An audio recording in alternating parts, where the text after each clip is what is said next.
Okay, let's get started. It's right at 9:30. My name is Carrie Watkins. I'm an assistant professor here at Georgia Tech, and I do a fair amount of research in cyclist infrastructure. And I was very excited that Audrey was talked into having 2 entire sessions, 2 hours on bike ped. So I'm winning to a certain degree at this point. Today we have, this morning, the first part, we have 3 fantastic speakers with quite varied backgrounds, which is great. The first of which is David Schwebel? Schwebel. David Schwebel, who's actually in psychology, so a fantastic addition to a transportation program today.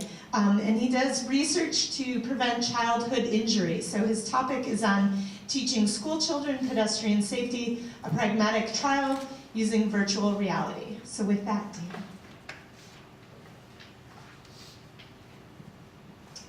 Thanks, Carrie. It's great to be here and to share with you a little bit about what I do on child pedestrian safety. So let me begin. I think most of you probably are quite aware of the epidemiology of pedestrian injuries. Despite the fact that we are seeing some improvement, currently there's over 4,100 American pedestrians killed each year, 215,000 seriously injured, and about 1/3 of those are children.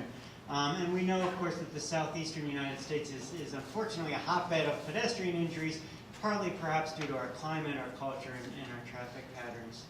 I think the place to start is to understand what it means to be a pedestrian. How do we cross the street? And if I can get you thinking about a fairly simple situation where you're crossing in a mid-block location, 2-directional traffic, in order to cross that street, the child or the adult needs to look to the left and think about, where's the nearest vehicle? How far away is it?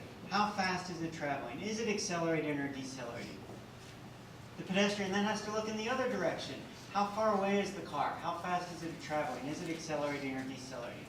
And then the pedestrian has to look across the street, think about how large that distance is and how fast the body, I can move my body across that distance.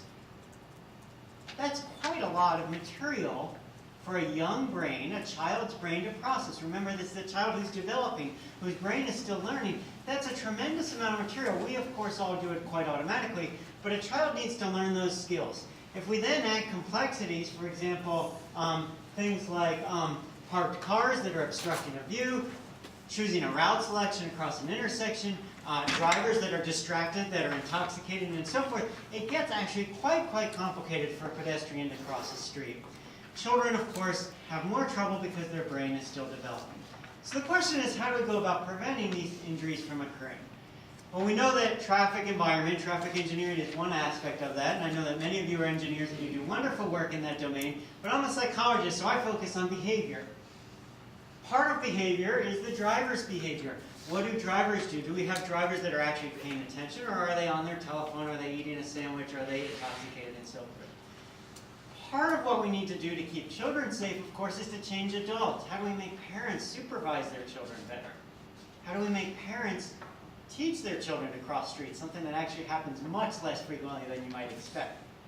But my focus today is not on the adults, not on the drivers, and not on the engineering. My focus today is going to be on the children. How do we get the children to learn to be safer pedestrians? How do we get these developing brains to develop a bit quicker? How do we get those 8-year-olds that are kind of on the edge of having the ability to cross the street to be safe pedestrians? Okay, so when do we teach children? Well, I gave you a preview. I think around age 7 or 8 is when children have the cognitive development. Their brains are mature enough to learn to cross the street safely. So how do we do it? How do we get these 2nd, 3rd, 4th graders to cross streets safely?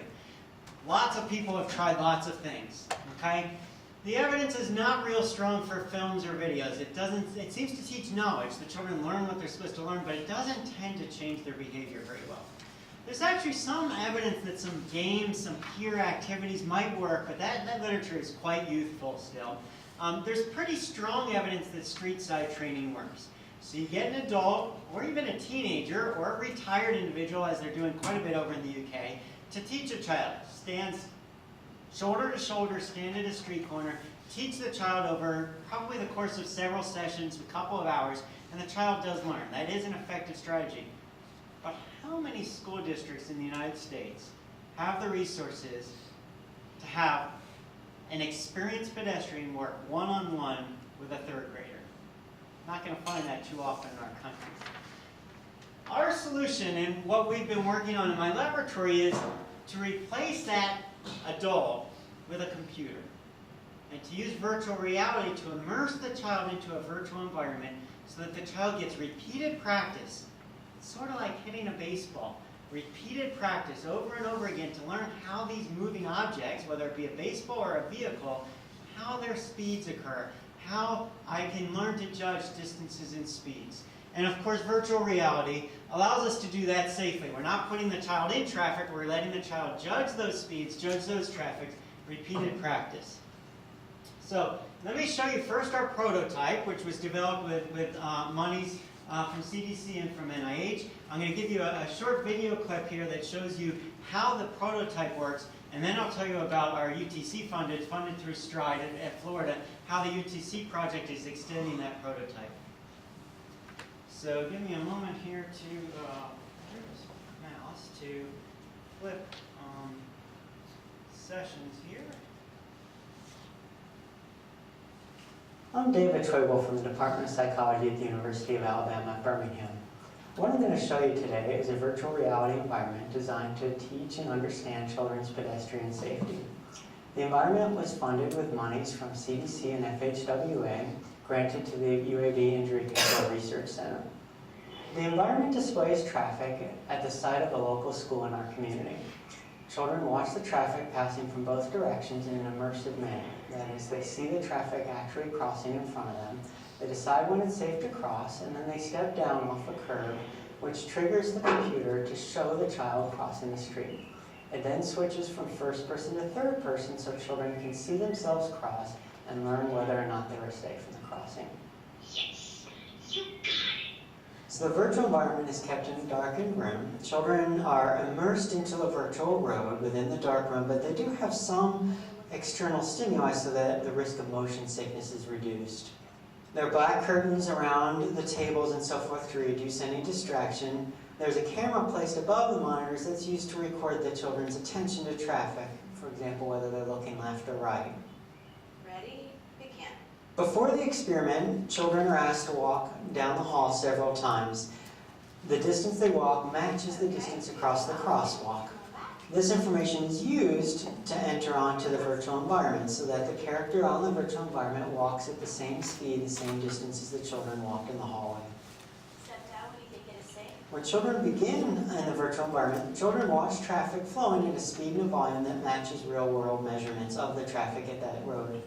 When children feel it's safe to cross, they go ahead and step off the curb. The environment then switches from being a first-person immersive environment to a third-person environment. This allows the child to watch the avatar crossing and learn about the safety of the cross. A character then comes onto the screen, provides positive, negative, or cautionary feedback depending on the safety of the crossing. Oh my gosh, I think you need to try that again. We also can change the speed of the traffic, the volume of the traffic, and the types of vehicles that appear with just a few keystrokes. Step down when you think it is safe. These features offer tremendous opportunity for research and training purposes. As children cross the street, the computer records all of the actions that occur. This is important for research purposes because it allows us to understand when children cross, the size of the gap that children cross within, how close the traffic is when they start crossing as well as when they finish crossing, how long children hesitate before crossing, and so on. It's also important to record all actions for training purposes. This lets, for example, a teacher make the environment progressively harder as children develop greater skill. Pedestrian injuries are one of the leading killers of children in middle childhood. Virtual reality offers a really unique opportunity to study pedestrian injury without placing children at risk of an actual injury. We hope to use this environment for many years to understand and to prevent children's pedestrian injuries. Thank you.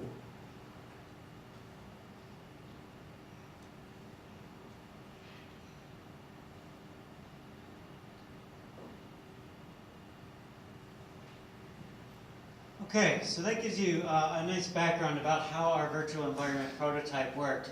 What I want to now do is two things. First, I'll talk you through our first large trial using that prototype, and then second, I'll tell you about where we're going with our current project that has recently started.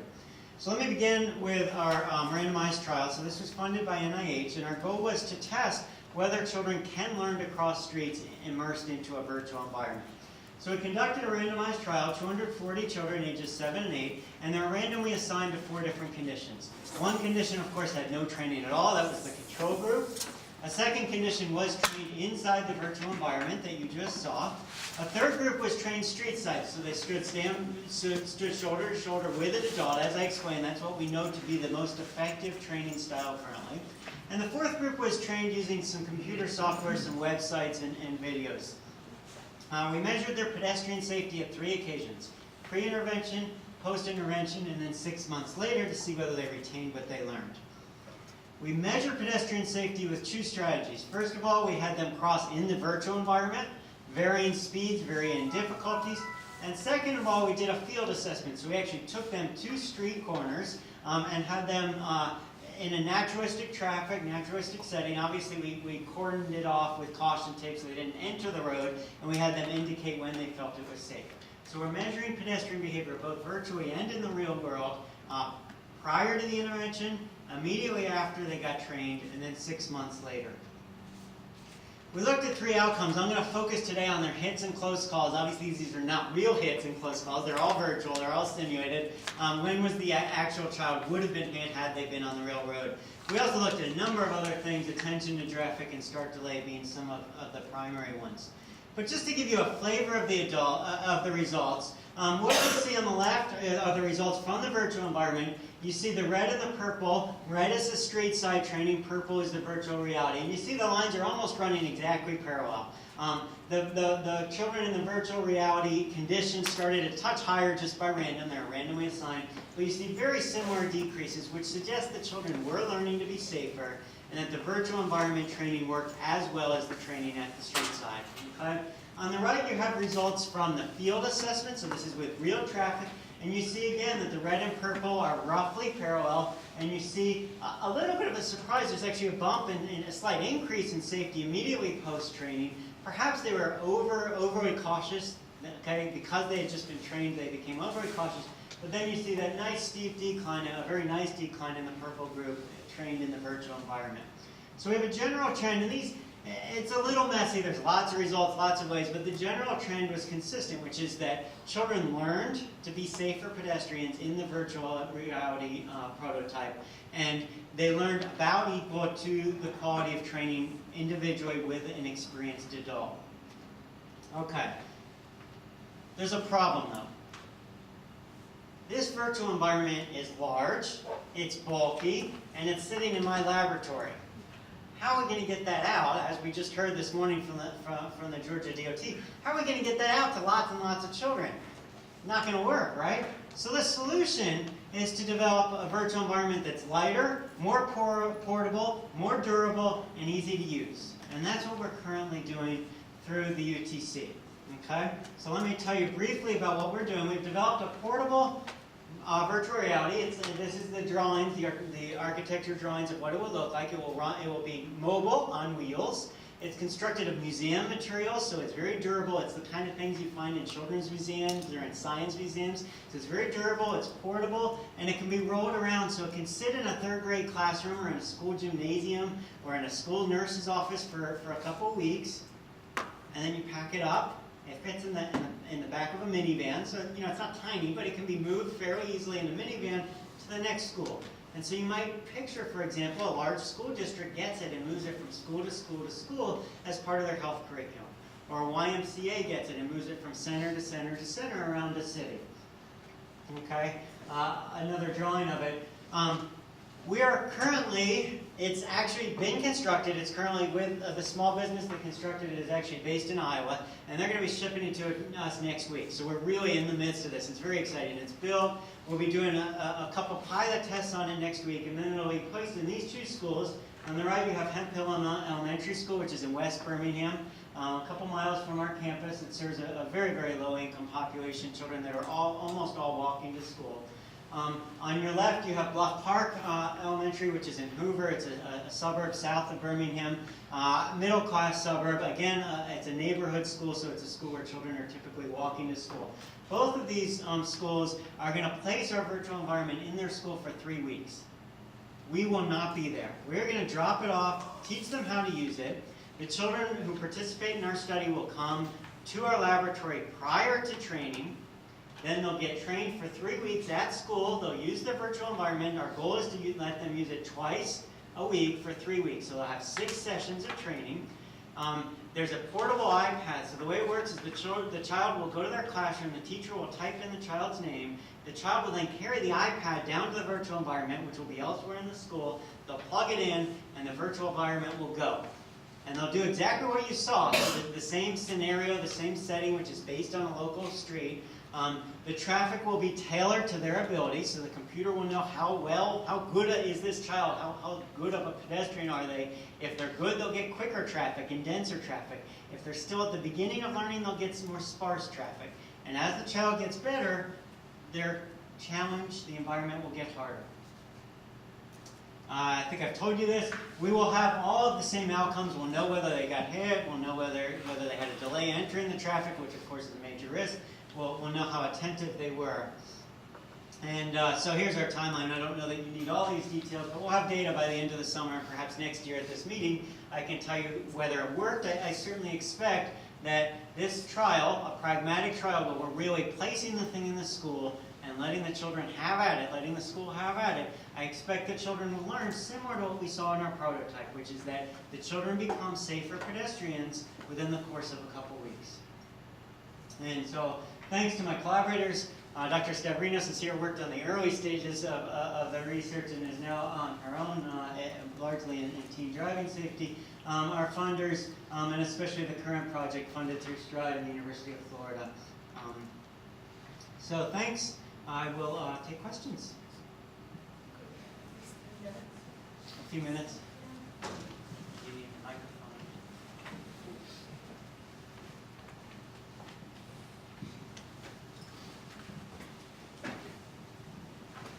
2 questions.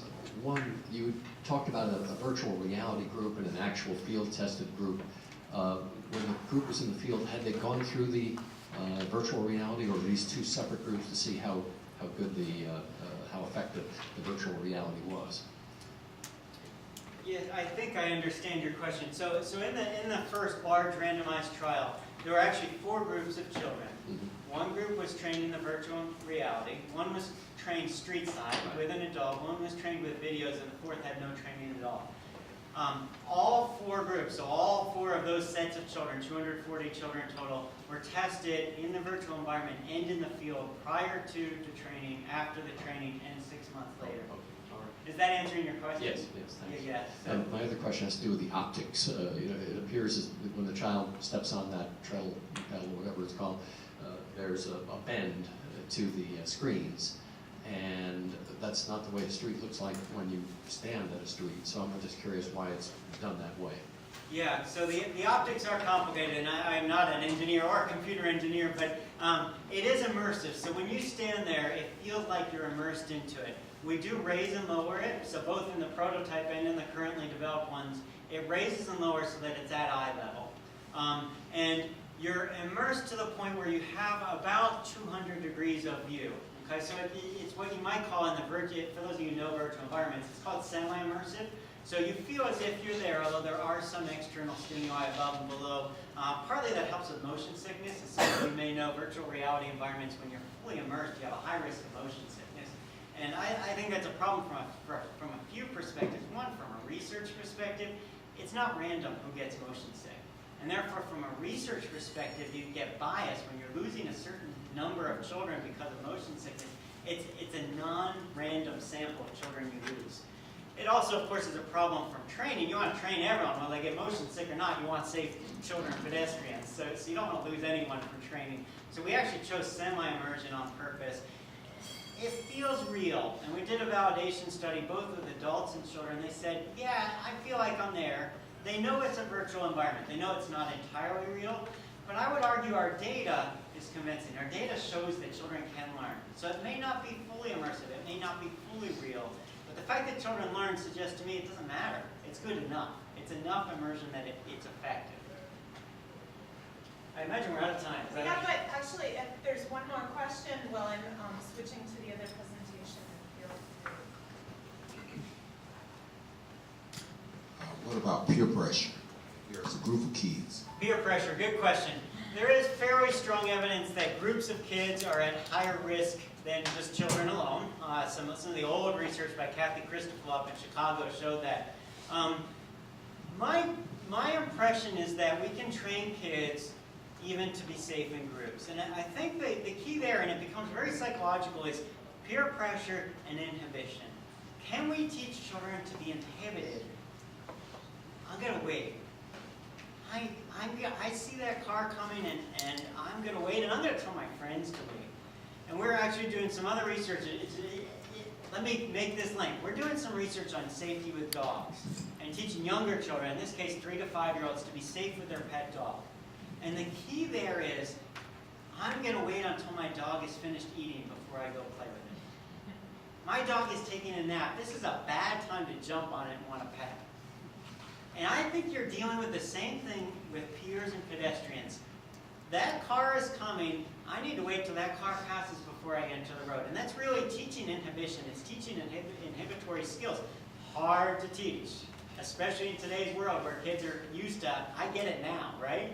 But I think we can teach it, and I think it comes from practice and learning, and that'll influence the peers as well.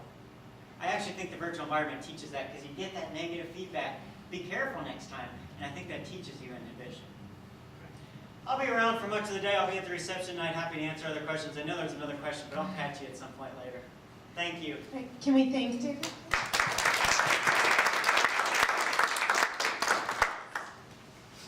All right, so our next speaker is Priyanka Alluri, who is a research associate at FIU and does general research in safety, and today is going to talk about pedestrian safety at signalized intersections.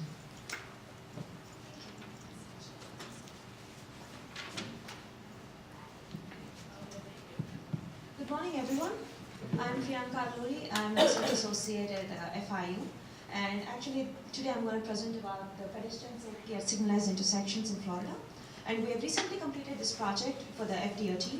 And the co-authors of this report include Dr. Kioros Halim and Dr. Albert Gan. And we have 2 students, Mohammed and Dibakar, worked on this project.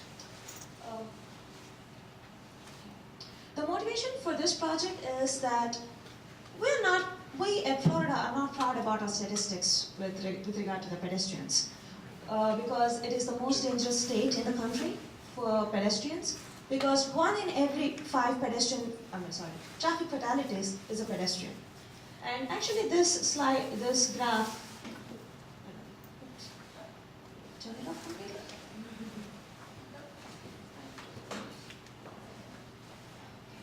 I'm not too good with technology. Anyways, this slide graph shows the pedestrian fatalities. Actually, it's supposed to say that orange is for Florida and blue is for Texas. I'm not sure why it disappeared. So, I mean, as you can see, consistently, actually, wow, it actually is bad. Okay, never mind. Okay. So actually, the years, it should start from 2002 to 2009. Sorry about that. So actually, you can consistently see that pedestrian fatalities are higher in Florida than the relatively larger state of Texas. The goal for this project is we wanted to do everything with respect to pedestrian safety. So the goal is to conduct a comprehensive study to improve pedestrian safety on state roads in Florida. And the objectives are, the first one is just to do a comprehensive and a complete literature review on what pedestrian safety studies are out there and the performance measures and the countermeasures. And we also actually looked at the statewide crash patterns and causes. And we did a mixologic model to identify factors contributing to pedestrian injury. And finally, we looked at the pedestrian high crash locations and actually tried to come up with the crash patterns based on how the crashes occurred. Data collection, wow. We use 3 years of data from 2008 to 2010, and there are over 7,500 pedestrian crashes that occurred just on state roads in Florida. And we actually downloaded all the police reports of the crashes because we know that just the summary statistics, just a bunch of tables, might not give us the whole picture. So we downloaded all the police reports and we reviewed each and every police report of the pedestrian crash. And we collected information on the age, which was actually very difficult to obtain it from the summary records because we don't know whether the age is for the driver or for the pedestrian. So there was a little confusion over there. So we actually looked at the police reports to collect pedestrian age and severity. We actually reviewed the description written by the police to identify who was at fault. Was it the driver's fault or the pedestrian, or maybe both of them made a mistake? And we also collected information on the crash location, type of crosswalk, etc. Actually, this is an in-house application that we developed to collect the data. I mean, I know it's a nightmare to review 7,000 police reports, and the students are going to hate us. So what we did is we developed a web-based system. So we actually have a GIS map of the actual crash location, and on the left we have the actual drawing from the pedestrian, from the police report. So we exactly can actually see and answer questions like, was the pedestrian at the crosswalk while doing it?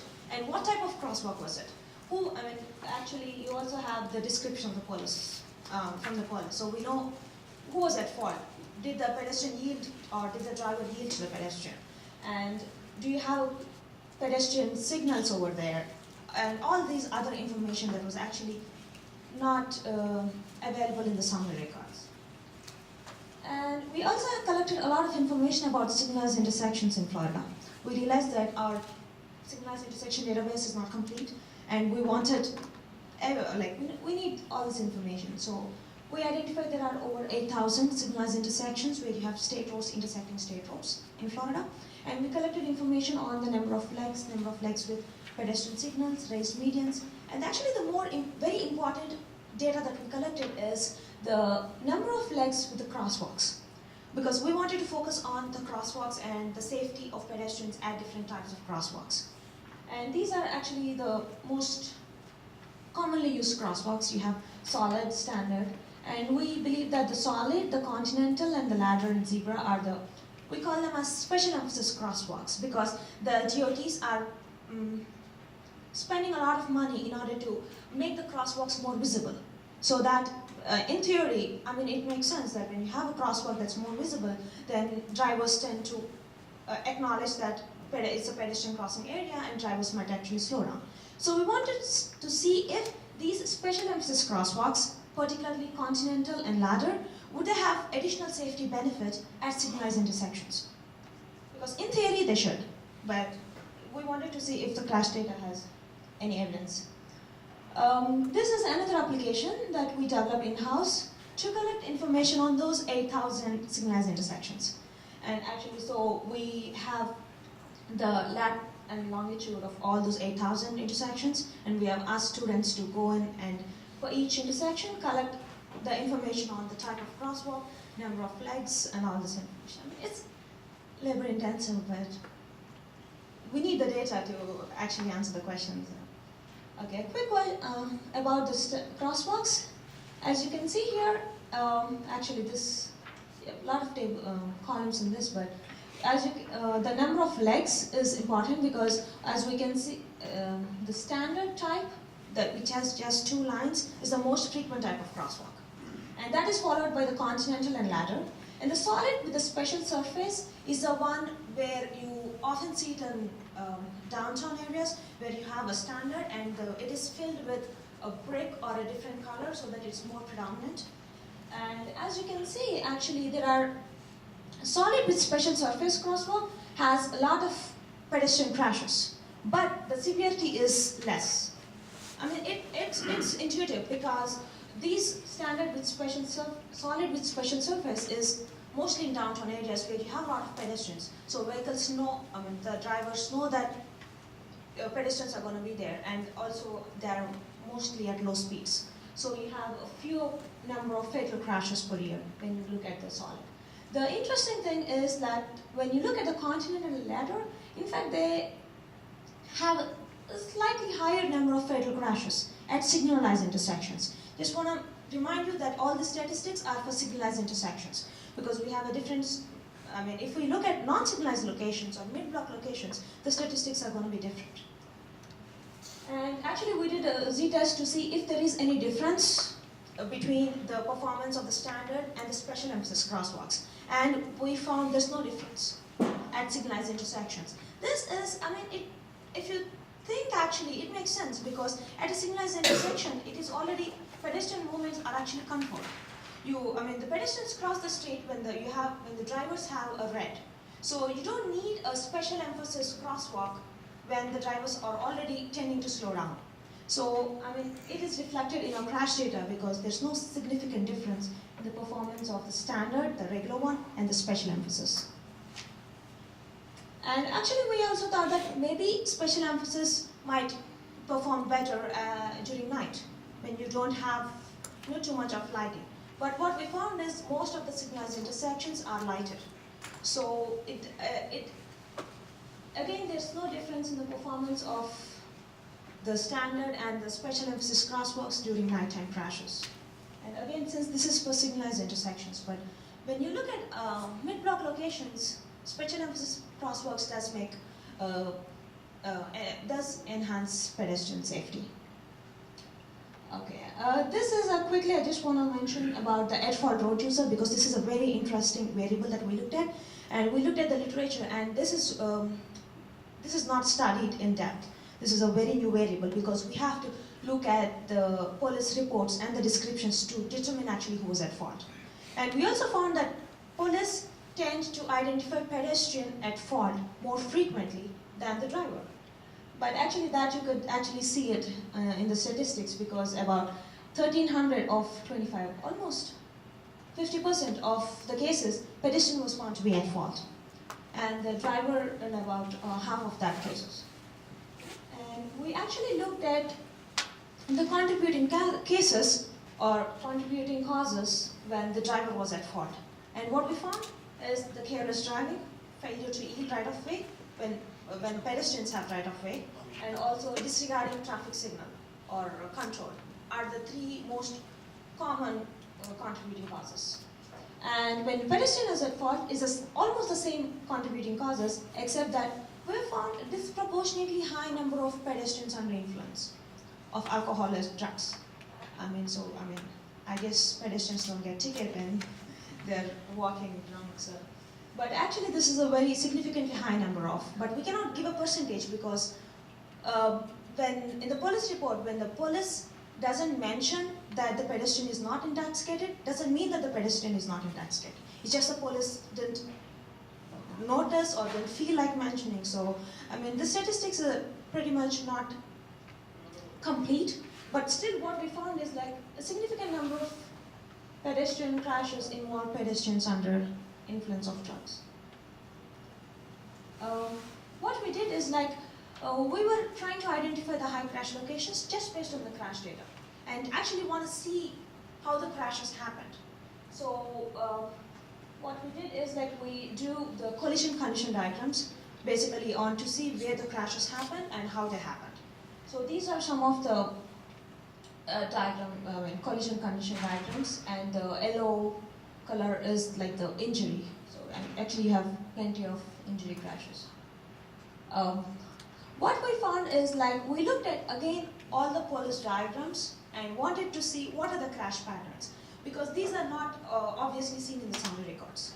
It's almost impossible to get them in the summary records.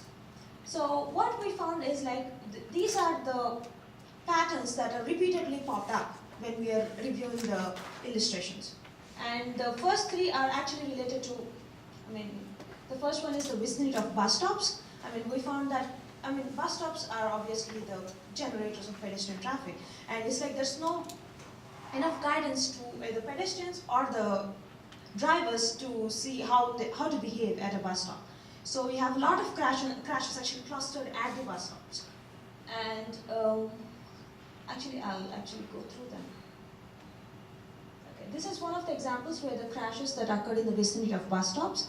As you can see in the yeah, southbound lane, you have a bus stop and you have like 3 pedestrian crashes. Actually, there are several things that are wrong for this location, actually, if you want to do a road safety audit. For example, you don't have raised median, you don't have a sign that says it's a bus stop. So if,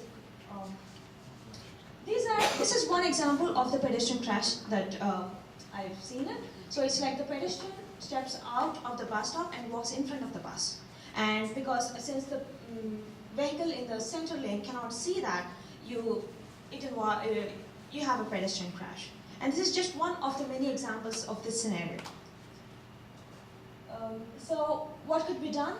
Most of these countermeasures we retrieve from the PedSafe and other literature in such cases. So we have to improve roadway lighting, we have to provide curb extensions in the vicinity, and relocate near bus stops to the far side of the intersections, and actually add signs to warn pedestrians and drivers. This is actually interesting. What we found is that although we have a lot of signalized intersections with actually crosswalks, most of the pedestrians are not using the crosswalks. They are just jaywalking, even though the crosswalk is just a few feet away, and resulting in crashes. Again, this is one of the examples. Actually, I put this here because it's very clear from the diagram that you have a crosswalk at that intersection, but the pedestrian chose to walk just a few feet down and then cross the street and was stuck with traffic. And this is it's a pedestrian's fault. Actually, it is reflected predominantly when you look at the collision condition diagrams. For example, at this location, you have a special emphasis crosswalk. You have a solid with a special brick surface, which draws attention, but majority of crashes did not occur at that location. I mean, on the crosswalk. It's like everywhere except at the crosswalk. And again, this is a little biased because we know that, this could mean that the crosswalks are very safe, and if a pedestrian is walking the crosswalk, he's not being hit. But there are instances where the pedestrian is not using the crosswalk. Another example, similar scenario. None of the crashes occur on the crosswalks. It's always surrounded. And what countermeasures is just extensive pedestrian education campaigns and strict enforcement. I heard that my friend got a $165 ticket in California for jaywalking. So that's a pretty big amount. So I think we should have a stricter enforcement in Florida so that people know the rules. The third one that I saw is like, even though some pedestrians do use crosswalk, they're being stuck because this is actually one of the examples of a crash where 2 lanes of traffic stopped for the pedestrian, but the car in the 3rd lane didn't realize that the pedestrian is crossing and just hit the pedestrian. And again, these are just examples, but we have seen these patterns come up repeatedly when we are looking at the pedestrian crashes at those intersections. Again, what could be done? Extensive driver campaigns to explain the rules, basically. So pedestrian right-of-ways and then driver compliance and stricter enforcement. I think that's all I have. I was trying to cram too much into it. We have a couple minutes left for questions.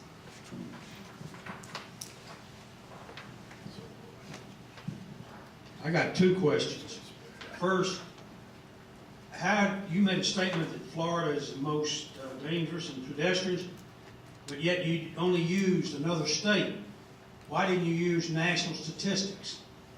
And the second question is, why do you have solid crosswalks when they look like stop lines and thus in violation of the MUTCD?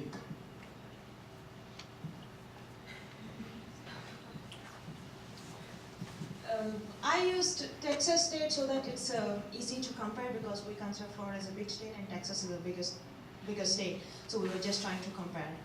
And we just wanted to try to compare the numbers. So if you do the national average, we have to do it either by population or square or area. So we just wanted to do a simple comparison, just to send the point across. And the other question is about the... Solid crosswalks, it's in violation of MUTCD. Okay, I haven't reviewed MUTCD in the recent list, but I'm not sure. But Is this the crosswalk that you're talking about? This will. That's not a solid crosswalk. It Oh, has yes, two yeah. parallel lines. You just happen to have a different color pavement. We had that in Atlanta as well. But you showed a solid thing, and if it's all white, that's a stop line, not a crosswalk. And that would be in violation of the MUTCD. Oh, I didn't know that. I've seen, in Florida we have a significant number of crosswalks which are like solid, like complete white paint, but They could have gotten, it was only at a few locations, I think, that they had that type of crosswalk, and they could have gotten some sort of a variance or something for whatever reason that they were doing it. yeah, we have solid with white paint. We have 148 legs. But actually, when driving in Florida, maybe local roads might not have to be compliant with MUTCD. I'm not really sure. But actually, 148 legs is like a very few. Well, I think then you've got to be getting Florida in line with the MUTCD, because that applies to all public roadways, not just state roadways or something.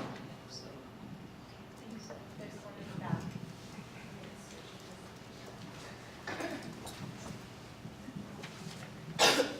I would like to know if you evaluated the effectiveness of pedestrian refuge islands at mid-block crossings, if you have any observations on that.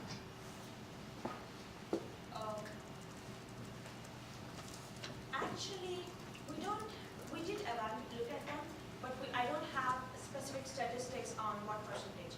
But actually for different projects, we did look at how pedestrians cross the street when you have a raised region. And what I found is like, it's again behavioral issues. Even though we provide significant amount of spacing between the island and the actual number of lanes, we see pedestrians, they just step in front of traffic. It's either because they wanted to cross all 5 or 6 lanes of traffic at once, maybe to catch the bus, which we've seen very frequently when you have a bus stop and even a raised median, pedestrians don't tend to stop at the raised median, just to want to cross all the 6 lanes. And mostly pedestrians are intoxicated when crashes occur at mid-block locations with the raised median, so they just step in front of traffic. Those are the two most commonly observed patterns.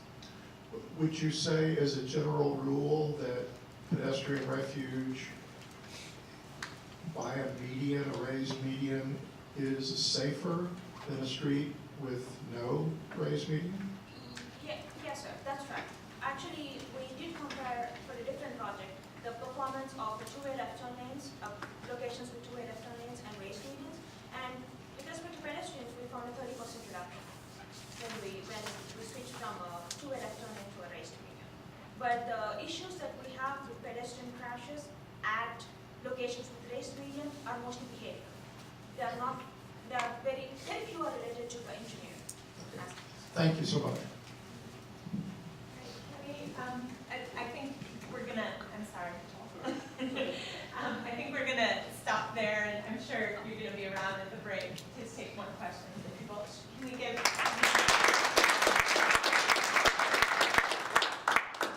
So our last speaker in this session is Jeff LaMondia, who is an assistant professor at Auburn and a research collaborator of mine, so I'm excited to hear what he's working on. We're going to switch from pedestrians to cyclists and talk about comparing bicycle level of service with cyclists' perceived level of safety.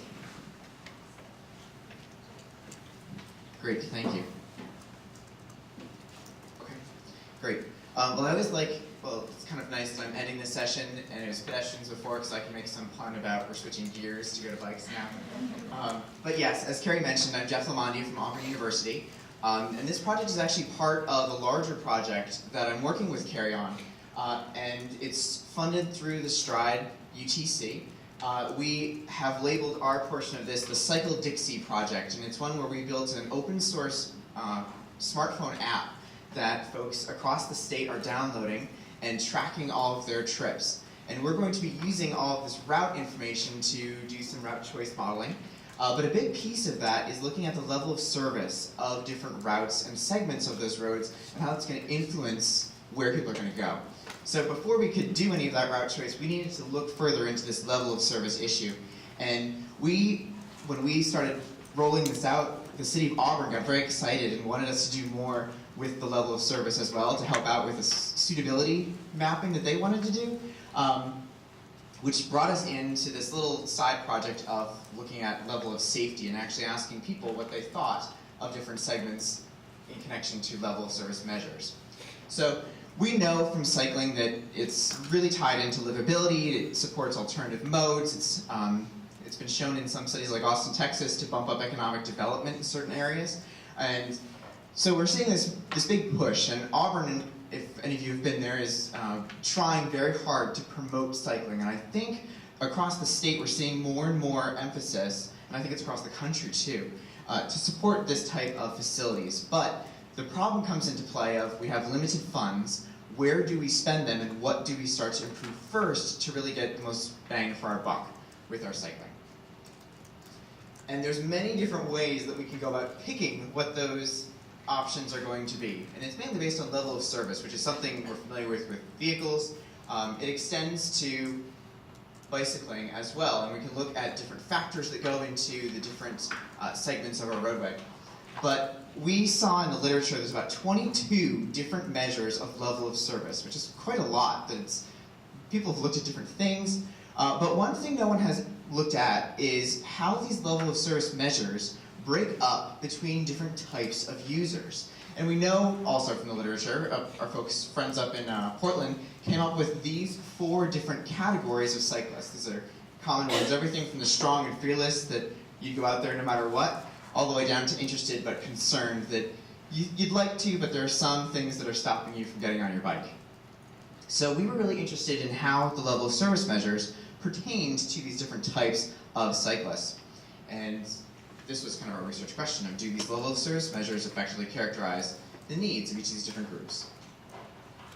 So here's a map of Auburn. If you're familiar with the area, it's much smaller than Atlanta, which was a nice study bed for us. And it's actually the only city in the entire state of Alabama that has earned a medal or some recognition for its cycling community. We have a bronze designation for our city.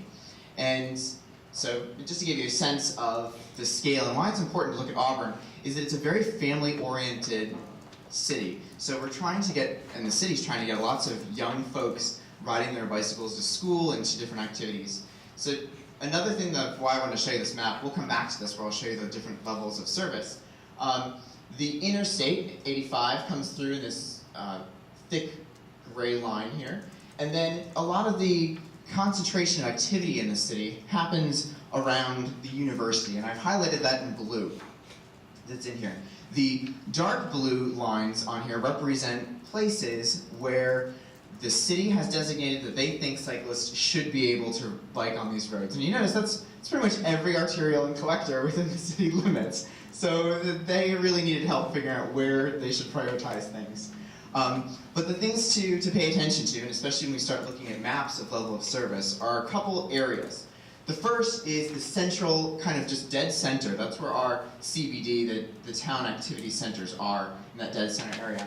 And then we have a ring road that goes around the city. And that's a very busy road where most of the traffic for Auburn is going around there. Okay, so to figure out level of service, we needed to work with the city to collect all the data that was required to measure all 22 of these different level of service measures. And I'll spare you, we didn't do all 22 of them. But these are the important things that showed up in almost every single one of those 22 measures. The first was bicycle facility locations and characteristics. We have about 10 miles of bike lanes that are within the city limits, which is pretty good for a city of our size. We also have signs up that support the new state law of the 3-foot rule, that you have to give people the 3 feet even if there's no facility on that roadway.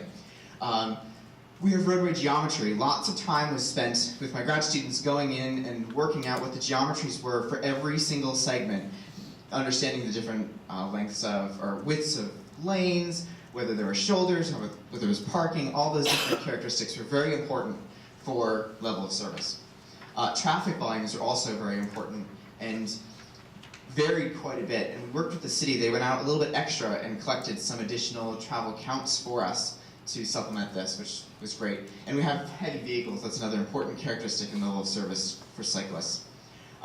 Traffic speeds, of course, are important. And one that we had to go out ourselves and collect was pavement quality. And this had to do with what you were riding over and whether it was well kept or cracking and rutting and was potential for you to fall into traffic. So overall, we had 783 roadway segments. There were a few that we just couldn't get traffic data for, and as a result, we ignored them from this study, but they were mainly on the outskirts of town, so we thought that was okay. So let me talk about, we focused on 4 levels of service, and the reason for this was we distilled those 22 down into 4 major categories. And these are my shorthand of how we notated them, trying to keep it easy for all of us. But if you want more on them, the references are here with each of them. The BCI is a very common one, the Bicycle Compatibility Index. And the point for this one was that it's your basic equation where you take in all these different characteristics, you plug it into your equation that's weighted, and it comes up with some kind of value that you put into different categories for level of service. And there's about a plus or minus 1 to jump between each different category. The next one is an applied model. This is representative of those models that are much more complicated. It's not just a value, coefficient, sum them all up type thing. It's got a bunch of different steps involved, different equations, and it's an applied model. This comes from Sprinkle Consulting. And again, their level of service distinctions fall within plus or minus values of each other. Our second 2 are more of the point category. The first one is where we have all these different characteristics, and if you meet certain demands, you score a certain point for it, a point value, and then at the end you sum up all your values and what you've scored, and it comes up with a final level of service. But what's interesting for this one is it represents a much larger scale between different levels of service values, so it's a bit more flexible. I like to think of it as it incorporates a wide range of things that could work or could not work for your area. And finally, we have a similar one with points, but it's scaled, where each different category gets some sort of level of service independent of the other ones, and then you average them off. And so this is a nice selection of the different ways that you can go about bicycle level of service. I don't know that anywhere in the literature supports one of these as preferred over another. I'll make a claim at the end. That's what I think it should be. So that's great. We have our levels of service for different roadway segments, and we calculated all of them. But to get people's perceived level of service, we refer to it as suitability or safety. We made up maps for each of the different segments and areas. We actually took the city and broke it up into 30 neighborhoods that people typically went to. And we had about 300 people respond and answer our paper surveys. Some of them were done online, where they printed off the file and then scanned it and sent it back to us. Most of them were done in person, where we went out to the city activity centers and at football games and things and got people to fill out our surveys. Most people didn't just fill out one survey, they actually took multiple because where they biked was bigger than the small areas that we went, but we wanted to have enough detail per sheet that they could fill it out.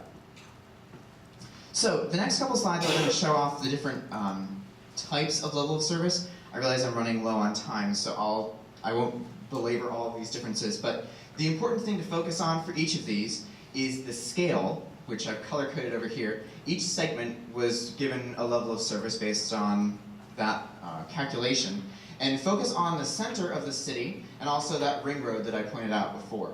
So with the BCI, this is the one that's just a basic level equation. You can see most things are in the CDE category. When we get into the more complex equation, we can see things actually bump up, and we get into much more of B's and A's. This is the only level of service measure that gave us any segments leveled A, which we actually think is a bit high, that none of our roads should have been A, but here is the point method, the one where we went through and scored points and summed up tallied the points in here, and it has a wide range. There's no A's in here, but it goes from B all the way down to F. And I think that has to do with the fact that the ranges between those level of service values were wider and allowed for more variation within them. And then finally, the scaled version is definitely on the lower end of this system. And this is one that looks at each measure independent and then averages off what works that are in there. So again, we weren't surprised about this one because if something was really bad, like the volume or the speeds, it was just going to drag everything down. So we looked at which of these, since they were all pretty different from each other, would work for any kind of analysis that we were going to go off of. So we did just a correlation between each of them and found out that they were pretty well correlated. Unfortunately, when you look at the match between them, if a segment was rated one value with one measure, even though it was correlated, it wasn't the same value on that other level of service. So we kind of saw this theme of some measures just automatically bumped everything relatively higher than others. So proportionally, they were scaled similar, but the actual values of those level of service measures were completely different. So a very interesting way for application that if you're going off the letter values, you get very different results, but relatively, you could identify which was better and which was worse. Now bringing it into personal suitability and how this tied in. Well, each person told us what they liked and what they didn't like. We focused on those segments that people said they really liked and broke it up. The flip side, I didn't show you this, but when they filled out those maps, there was a survey that had them tell us about themselves and who they were, whether they were fearless or cautious. And these were the levels of service that matched to those different personalities. Now, these represent kind of the low end of the spectrum of where people put their, we think it's okay to bike on this type of area. And you can see that across the board, there's not a real pattern here. It kind of gets to the fact that the different levels of service are giving us different scores, and they don't exactly match to what people think are important. And what was really interesting was, for these latter two, the sections people picked that they thought were bikeable were not even the blue lines that the city had notated as where they thought people should be biking. They were just the local streets. They just really didn't feel comfortable anyway. So we took it a step further and said, well, if the level of service is not matching nicely to where people are biking, let's look at some of the factors themselves and see if there's a relationship there. And for the most part, there was, which was kind of interesting, that the level of service measures themselves wasn't a good indicator, but individual factors were. So traffic volume was, what I did for each of these was we looked at the different ranges for characteristics of traffic volumes, the presence of a bike lane, speeds of road, and width of road. And if it was significant, that meant that there was a very strong threshold that people fit and then weren't above or below. But if, for example, in the first one, the fearless group doesn't fall into a significant category, meaning that the fearless people were just all over the board. They would have biked anywhere. But they were important when it came to the speeds of road. That even the fearless people were concerned about the speed of the vehicles going around them. And then for the width of the road, that wasn't so critical for most groups except for the bottom two, the comfortable but cautious. So my takeaway thoughts from this, and this is still an ongoing thing, our Cycle Dixie app is, if you guys want to check it out, it's cycledixie.com, is going on right now, and we are still recruiting folks to take our survey to learn more about how people are perceiving these different levels of service.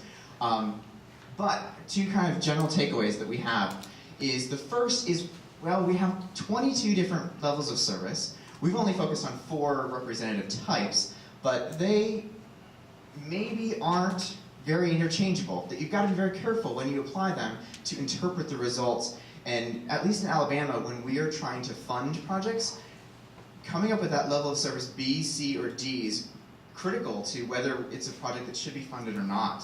And that's probably not the best way to go about it, because we see that you can kind of cherry pick which level of service you want to get your project funded. Well, maybe that's a good thing. But then the second thing is, are the levels of service the same for each group?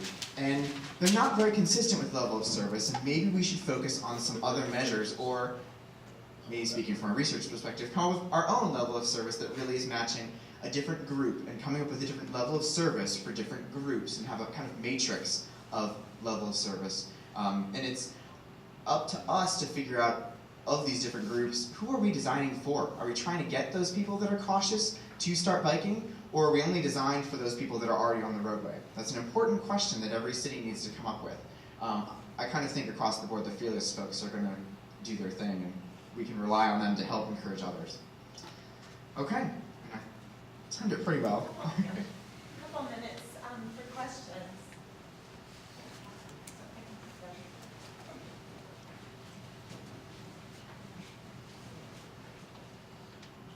Thank you for the presentation. It struck me as odd that the confident and enthused were different across all levels of service. How do you, that seems to me a bit of an outlier, maybe a bit, reason to be a bit more. That's a great question, and it's something we're looking more into. I can tell you that, so if you looked at the maps, I focused on the ascent to the core and that ring road. There were certain places that across the board it would go with one measure B and then the next one C and D, and it was a relative thing.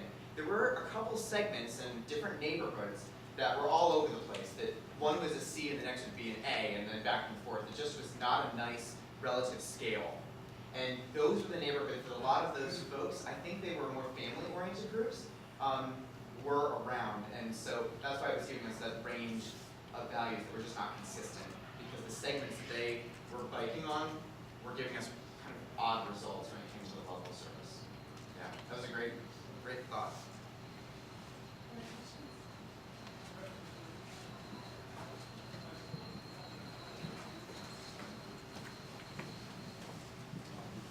I know you're a scientist, so this may be more of a subjective question than objective, but do you feel like the striped bike lane on street is safer than biking without the bike lane? That's a great question, and I can answer it from another project that I did that has nothing to do with this one. But I did a project with folks over in Texas. They did a whole study where they set up cameras looking at different routes, and they did a before and after of all different types of roadway facilities, whether it was a striped lane, one of those Sharrow markings, just signage, and they looked at 12 different locations, each having different facilities built in place. And it was the interaction between vehicles and bikes that I was interested in that project, as to how one reacted between another. And we saw that safer behavior, meaning that when it was safe, the drivers would give ample space to cyclists, and the cyclists seemed to not push themselves too close to the curb, making it unsafe for their cycling, was for bike lanes. That interaction, and that's only one way that we can consider safety, but in my mind, interaction between vehicles and cyclists is an important piece of that. The striped lane provided a nice buffer between the vehicle and the cyclist, so much so that neither one of them was changing their behavior very much as they passed each other. And I think that's an important thing. Thank you. Yeah.